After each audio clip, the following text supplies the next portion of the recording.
Good morning, guys. Welcome back for another video of Service Reset My Car. Today I'm going to show how you can reset the oil surface indicator of a Citroen C5. It's a 2013 model. We did an oil change, and as you can see, when I turn the ignition on, you have the surface indicator over here, which says that the surface is due and the oil and the filters needs to be replaced. Before we start, I want to mention our YouTube channel, Service Reset My Car. Check out our other videos. I have more than 200 other cars on with some tips and tricks and oil reset, tire pressure reset indicators.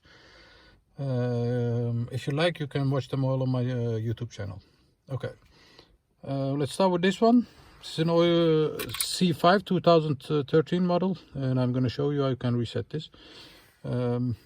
Before we start, we turn the ignition off. Then you have 3 buttons over here.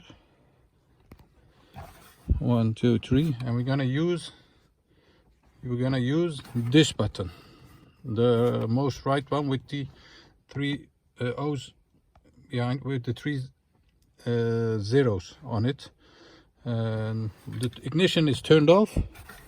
Press this one, keep pressing that, turn the ignition on to the second position, and then as you can see there is a timer